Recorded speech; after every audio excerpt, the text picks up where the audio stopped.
Okay, hi, Assalamualaikum. Alright, sebelum ni kita dah belajar tentang bagaimana nak compute ataupun kita nak buat composite punya analisis untuk each average kepada semua variable ataupun pembeli ubah. So, dalam video kali ni saya nak jawab macam mana nak analisis. So, sekarang ni awak boleh nampak di sini kita ada variable-variable awak yang terbaru tadi kita dah buat. Awak dah buat 4 variable ni. Average bahagian B, average bahagian C, average bahagian D dan average bahagian E. Okey, how average ni boleh terjadi? Sebenarnya tadi kan kita buat analisis mean. Kita SPSS ni dia dah analisiskan, dia dah terus buat. Contohnya dekat sini B1, B2, B3, B4, B5, B6. Awak campurkan ke 6 item ni dan bahagikan dengan 6. So dapatlah data awak di sini sebanyak average B ni untuk orang yang pertama dapatlah dia dapat adalah sebanyak 4, iaitu 4 dia punya masa average dia punya markah dia lah. So kalau awak tengok secara simple pun 4, 4, 4, 4. Okay, so dapatlah, maksudnya B1 sampai B6 ni dia jawab 4. So secara average ni 4. So that's why dia jadi macam tu. Okay, so boleh nampak kat sini ini untuk orang pertama. So ini adalah average. So tapi bila awak perasan, awak tengok tak data dia ni dalam bentuk perpuluhan-perpuluhan. Sebab apa? Okay, contohnya lah kita ambil benda yang paling simple untuk responden kita yang ketiga, yang keempat ini. Awak tengok yang keempat ni dia jawab 3 untuk bahagian E 3.25. So awak cuba tengok kat sini, E dia 3 tambah 3 tambah 4 tambah 3 tambah 3 dia ada 4 item kan. So kalau awak tambahkan dia 3 tambah dengan 3 tambah dengan 4 tambah dengan 3. So jadilah dari sini kan E17 sampai E20. So dapat 13 bahagi dengan 4. So dapatlah sebanyak 3.25.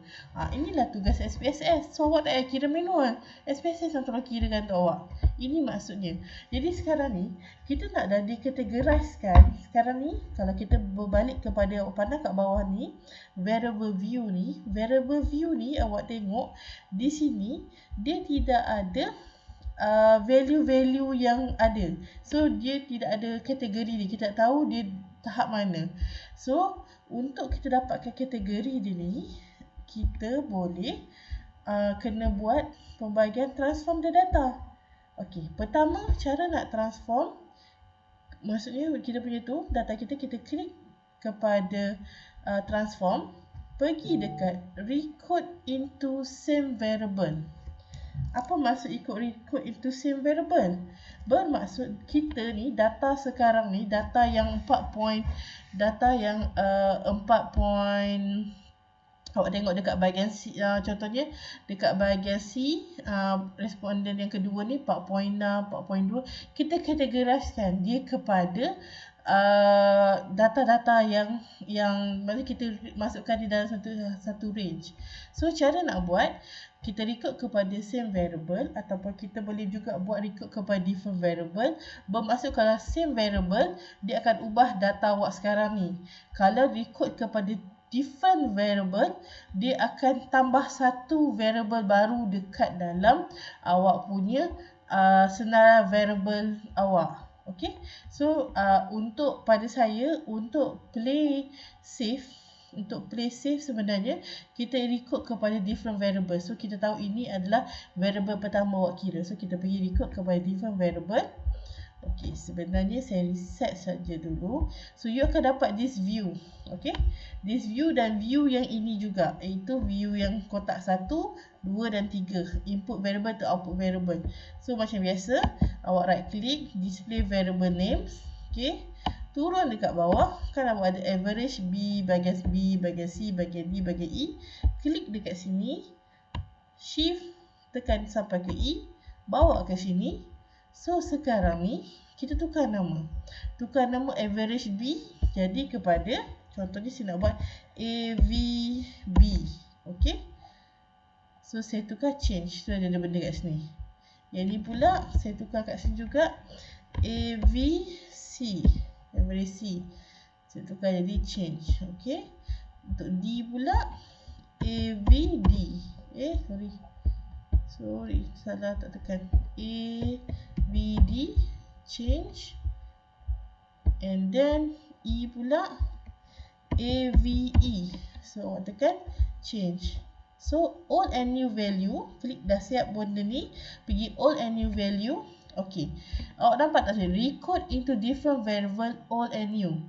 So contohnya sekarang ni, kita siapa-siapa yang menjawab soalan awak, minimum dia kena tanda 1. Maksimum dia akan tanda 5. So range awak boleh buat daripada the lowest value.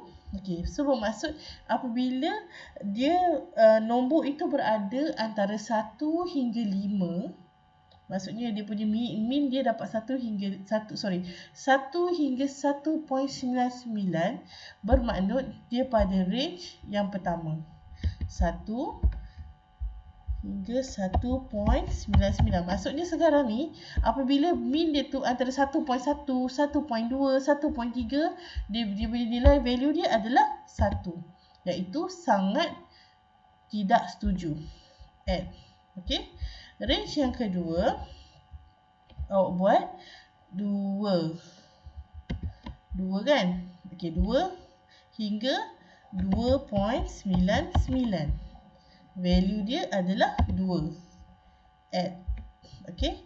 Yang ketiga 3 hingga 3.99.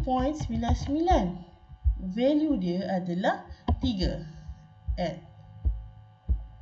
Range yang keempat 4 hingga 4.99. So dia akan dapat 4. Okey. So contohnya range dia 5, ataupun kita boleh ambil kat sini range from the value maksudnya value sekarang ni value 5 hingga ke atas lah, tapi dia tak ada dah. Maksimum awak memang 5 lah. So letak kat sini 5. So jadi add. So continue. Alright, so dah ada, awak dah ada semua ni, and then you click OK. Okey, nampak? Dia execute, dia record, dia execute. So, back dekat sini. Awak boleh tengok kat sini. Okey, ada pertambahan, nampak? Yang ni, AVB sampai AVE. Okey, so boleh nampak kat sini, ini 3 kan, contohnya 3.17, dia jadi 3. 4, dia jadi 4. 3.6 dia jadi 3. Maksudnya kita dah buat range tadi kan. 4 jadi 4. Contohnya dekat sini ada 5 ke? Mana 5? Kita cari 5. Okey, this one. Mana ni? Okey, 5. Average yang ni untuk bahagian D. So, nampak tak? Dia sama juga dekat AVD awak ni. Dia jadi 5 juga. So, dia record balik awak punya data. So, secara ini sebenarnya dia dah jadikan awak punya data awak ni dalam bentuk kategori. Okey. So, awak pergi dekat analyze. Untuk kita nak dapatkan sekarang ni, awak dah buat ni. Awak dah nak buat sama juga dia punya proses penulisan dia seperti yang dalam sebelum ni. So, delete. Okey, semua kita buat jadual ni, jadual tahap kesediaan pelajar untuk belajar dan talian. So, samalah kaedah dia. Cuma beza kat sini, awak nampak tak ada kat sini julat antara kuartal ataupun interquartile range. Ingat kita belajar dulu mean, sisian pawai, mode, median dan interquartile. Okey, so caranya adalah macam biasa. Ini sama macam yang sebelum punya analisis. Analyze, descriptive, frequency. Okey, kita clear balik yang ni. Okey, kita masukkan AVB sampai AVE. Masuk kat sini. Statistik, ambil mean, median, mode dan standard deviation, and then klik continue. Okay, so klik Okey. Sama je tadi cara macam sebelum ni. Cuma dalam bahagian ni awak cuma report this table only. Sebab kita nak tengok mean, sisi sampai awal, mode, median dan julat antara kuartal ataupun interkuartal range. Okay? Alright. So settle dekat sini. Copy paste ini nanti. Awak masuk balik dalam ni. So, next kita nak tengok dalam jadual awak ni yang tak ada ni interkuartal range awak ni. Okay, interkuartal range ni cara kita nak buat mudah je. Klik analyze, pergi ke descriptive statistik. Kita tak masuk lain-lain, dia awak belah ke descriptive statistik je. Pergi dekat descriptive, pergi dekat explore. Analyze, descriptive statistik, explore. And then click explore. Then, what is your dependent list? Pergi dekat, ingat tak belajar independent dulu? Apa dia beza independent dengan dependent? Apa beza dia? Apa maksud independent dengan dependent? Independent, dia yang akan menyebab perubahan kepada dependent. So, sekarang ni, awak punya, independent awak adalah demografi. So, dependent list awak adalah ini. So, kita masuk AVB sehingga dengan AVE. Masuk kat sini. And then, klik OK. So, kita just nak tengok interquartile range saja. Kita bukan nak tengok factor analysis ke apa ke. So, klik OK. Alright. So, akan keluar table yang ini. So, tengok table deskriptif ni. Awak pergi dekat AVB. Tengok dekat interquartile range dia berapa. So, contoh kat sini AVB 1. Ambil lah kat sini.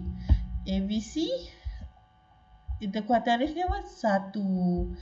AVD interquartile range dia pun 1. AVE interquartile range dia juga 1. Okay. So, masukkan balik semua ni dalam awak punya data awak. Okay. Alright. So, penuhkan dulu data. Sekejap lagi saya akan terangkan mengenai penerangan tentang cara nak menulis reporting this kita panggil sebagai tahap kesediaan. Sama je. Okay. Alright. Sekian. Terima kasih. Assalamualaikum.